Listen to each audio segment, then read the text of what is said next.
in the morning. All right. Welcome to week 3. Today we are going to be in chapter 11. Before we get started, just wanted to see if there were any questions.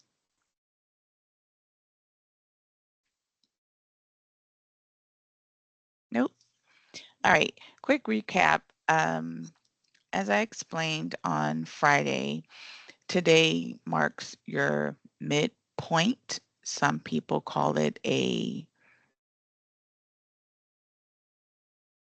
guess they all call it a midpoint, but um, a midterm rather, but that gets confused with your midterm exam. So I just call it midpoint.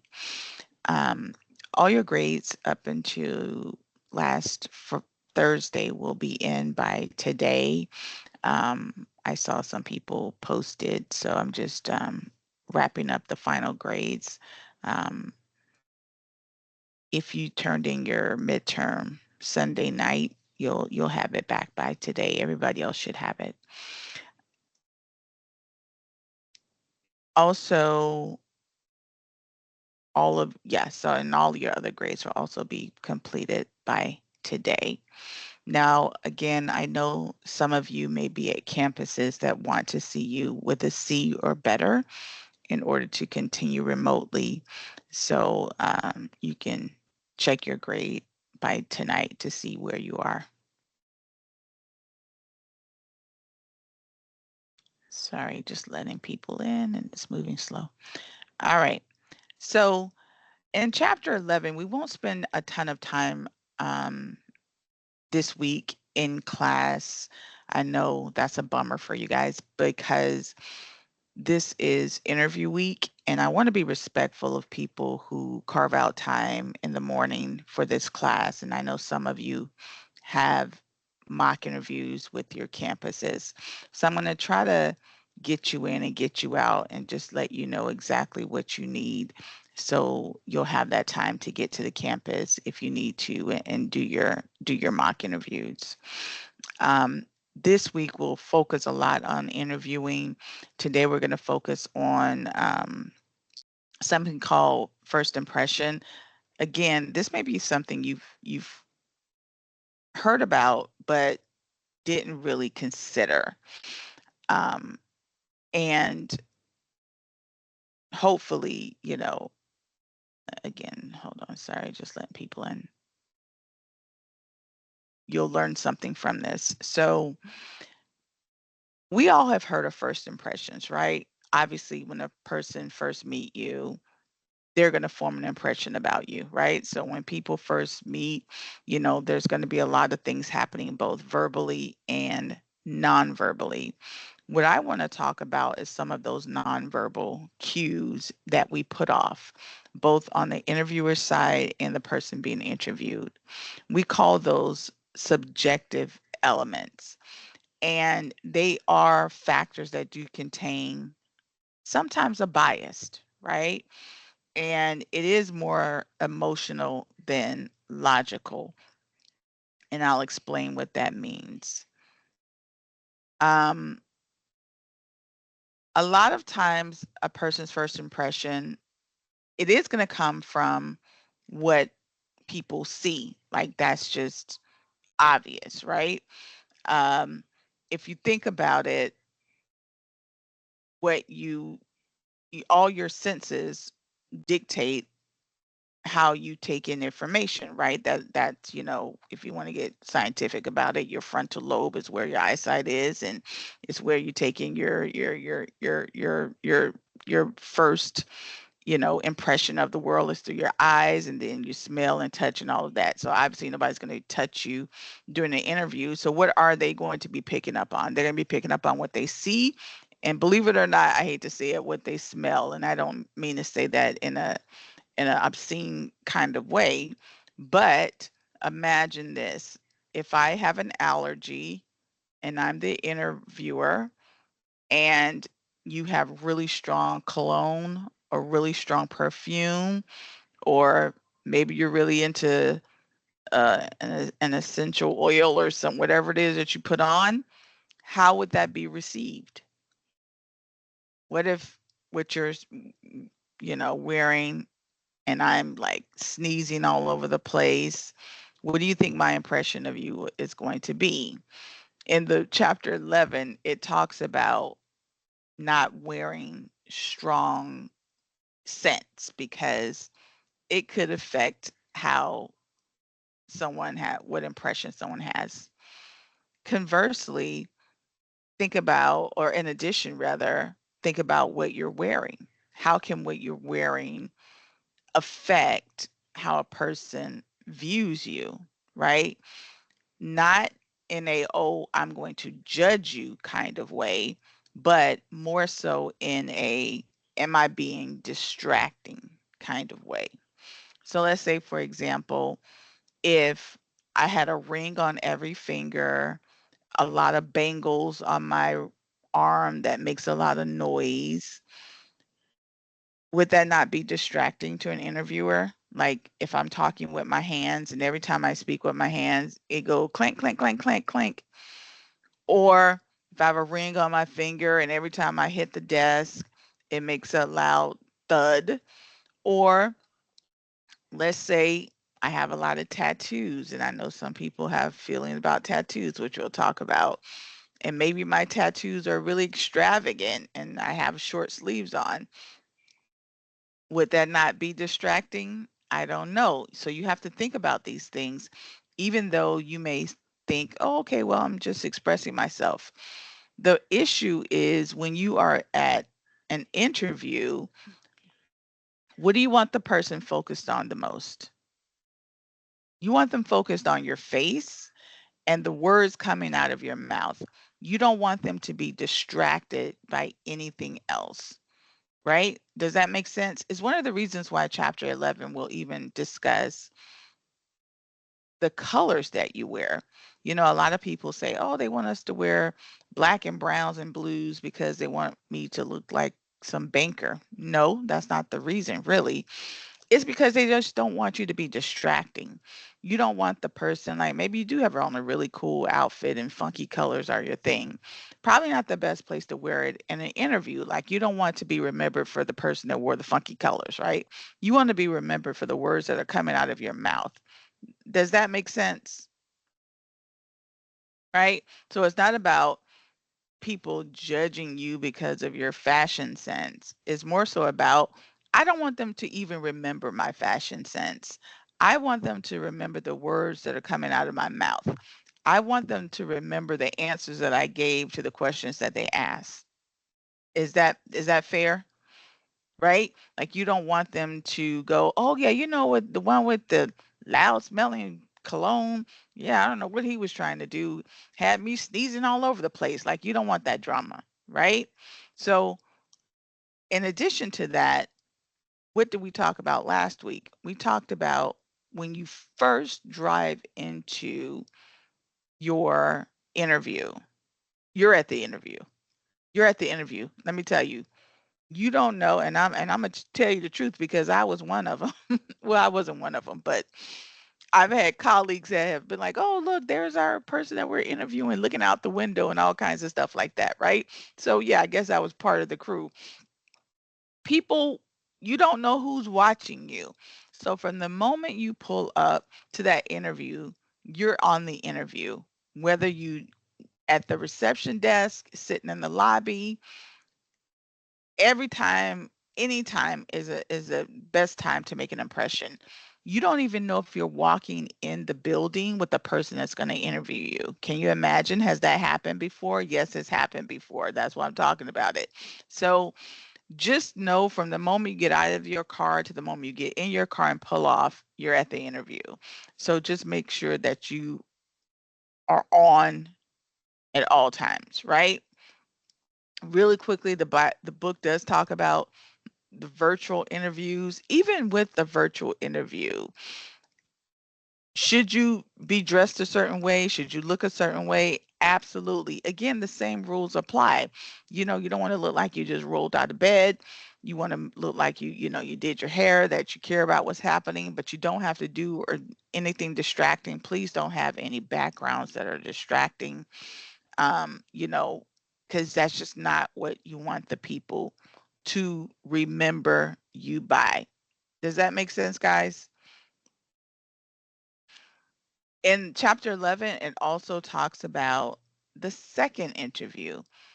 Every interview you want to treat as if it's your first interview, right? Because I've had colleagues of mine, I've also had people that I've interviewed, unfortunately, that you may have to interview for several times for whatever reason, and they still don't get the job, right? So you want to treat every interview, whether it's your first interview, your second interview, your third interview, I know, God forbid, as if it is your first interview, right? Don't ever show up to the second or third interview thinking, oh, I got it in the bag. And then, it doesn't happen. So that's something else that chapter 11 will discuss. When it comes to what happens after the interview, what should we do? And hopefully you guys have done it. Matter of fact, let me ask, how many people send a thank you note to career services?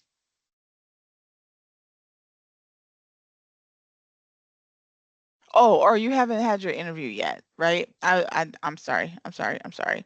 A few people have had their interview. Some people did it earlier. But so okay, I've already given you a hint. Make sure that you're going to do that thank you note to career services. Okay, I gave it away. I mean, it's part of your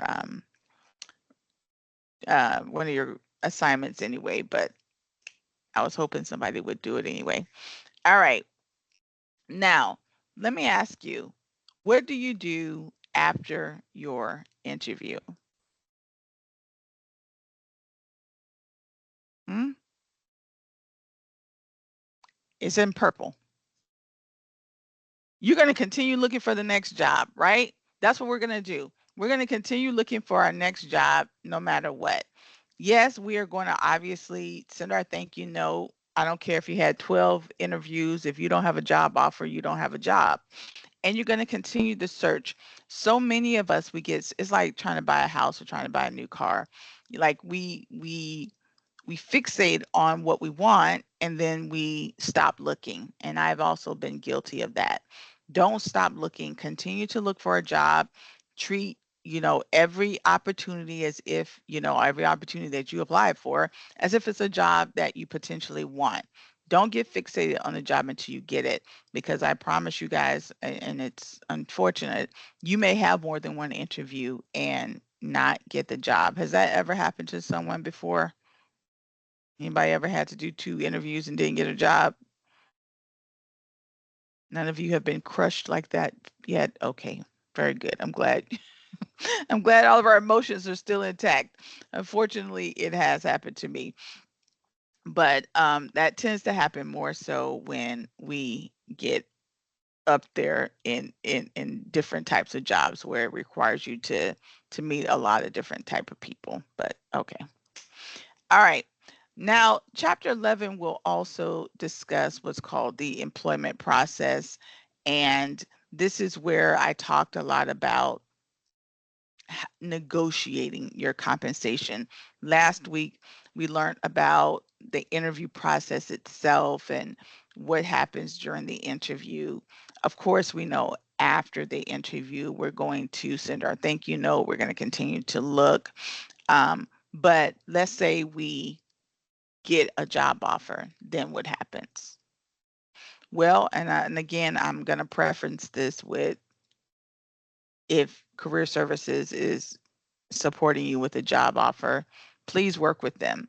But typically, academically, what we encourage you to do is evaluate that job offer. Remember, it's just an offer. It's not a take it or leave it type of situation, even though we kind of look at most job offers as that. Um, you do have a right to negotiate your compensation.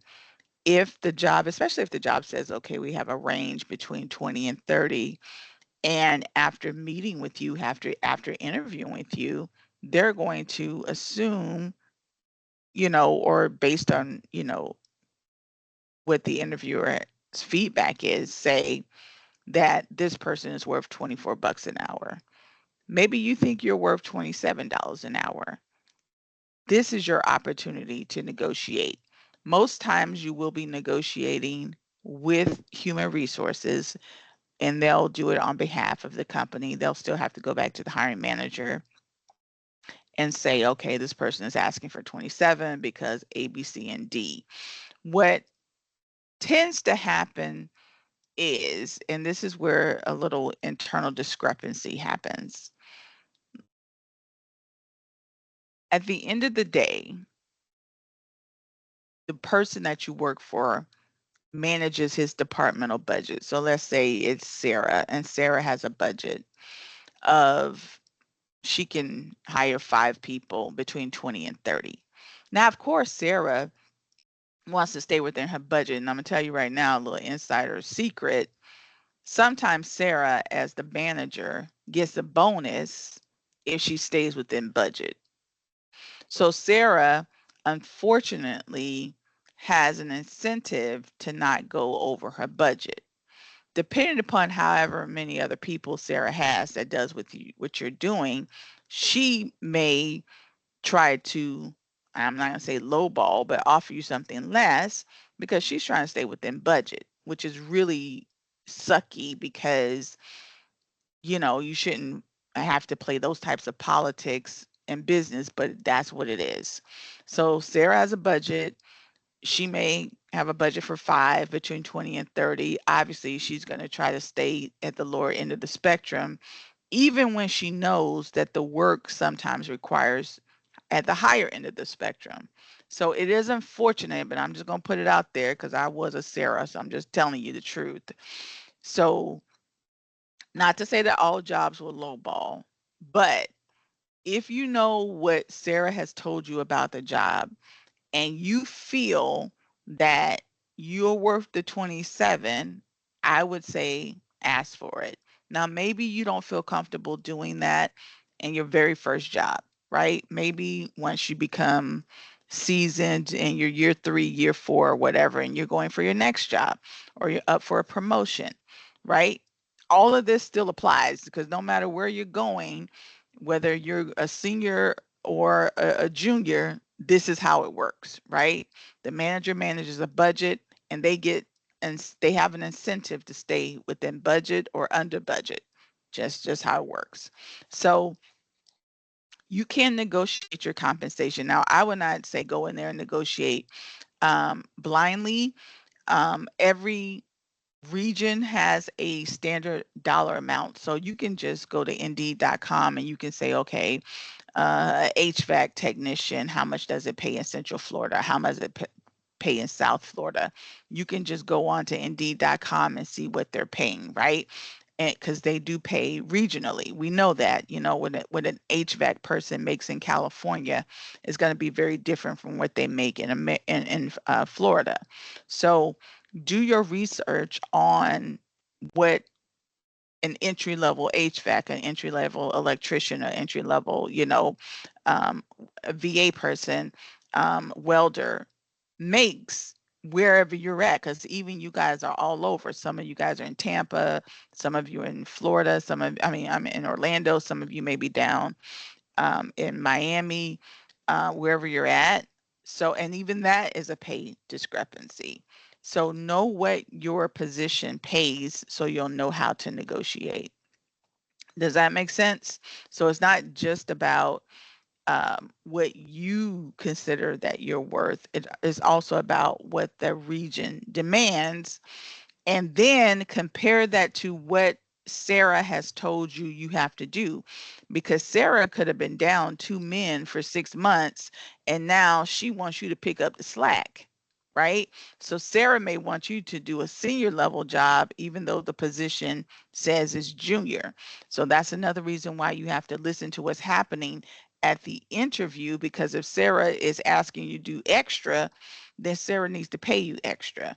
And so that's where some of the, you know, the sticky parts get in, because you do just want a job and they know you just want the job, especially when you're entry level, and people will sometimes try to take advantage of that, but I don't want to be a Debbie Downer. That's why it's important to do your research. All right. So obviously you respond to the job offer with a yes or a no, or let's talk, or whatever you want to do.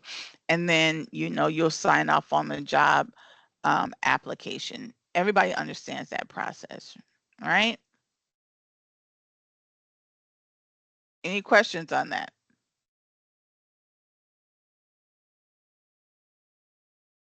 See how easy that was? Did I tell you we was going to be out of here soon?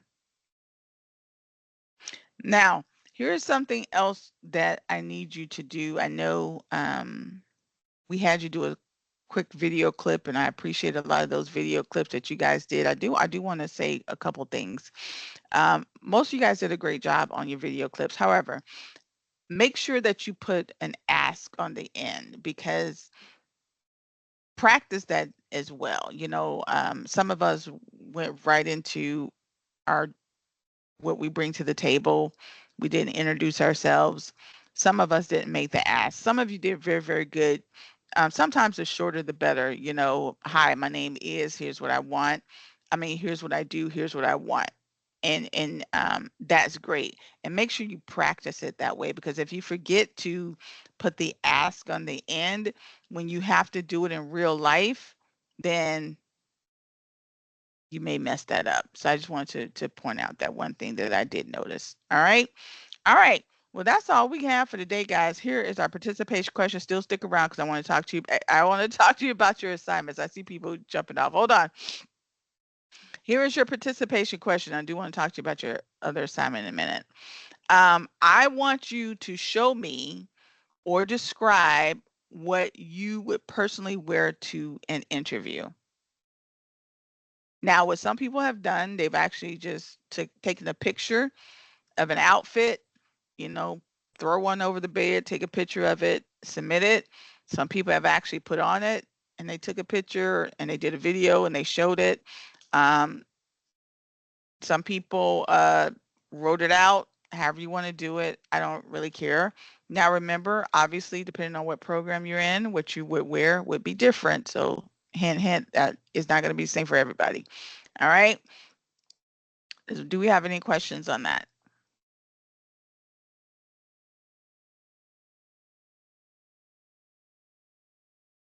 Right. In the next assignment,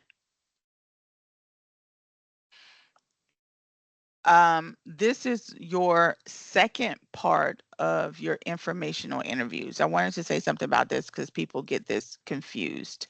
In the first part of your informational interview, and I remember I told you guys you were doing two, right? So your first one had to do with someone in your industry, someone in your industry. The second one that you're doing has to do with anyone that is in management. Anyone that's in management. It does not have to be someone in your industry. And I wanted to clear that up because I know a lot of people think it has to be someone in their industry. So for the second interview, this is all about being in management and what it requires to be in management. Hopefully, none of us are in this just to have an initial job. We're also working our way up. We're going to own our own business and everything that you guys have been putting in your long-term goals. So I want you to talk to someone that does it. It can be, again, I don't care if it's a family member, a spouse, your current person, your current instructor, whoever is in any type of managerial role, that is going to be the person that you're interviewing to give us the name. And then part two, obviously you're going to write it up what happened. All right. So I just wanted to point that out. Any questions on that?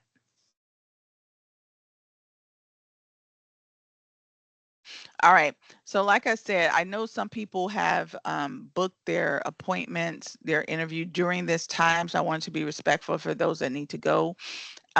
If you have that, and I know I'm not going to remember all your times, just shoot me a quick email, or if you can't make it, or obviously you can come and pop in and pop out, whatever you need to do, because I know that a lot of you will be interviewing this week, so we understand. All right, my friends, if you don't have anything from me, I'm going to let you guys go. I will stay back for those that have questions. I'm going to go ahead and stop the interview. The recording.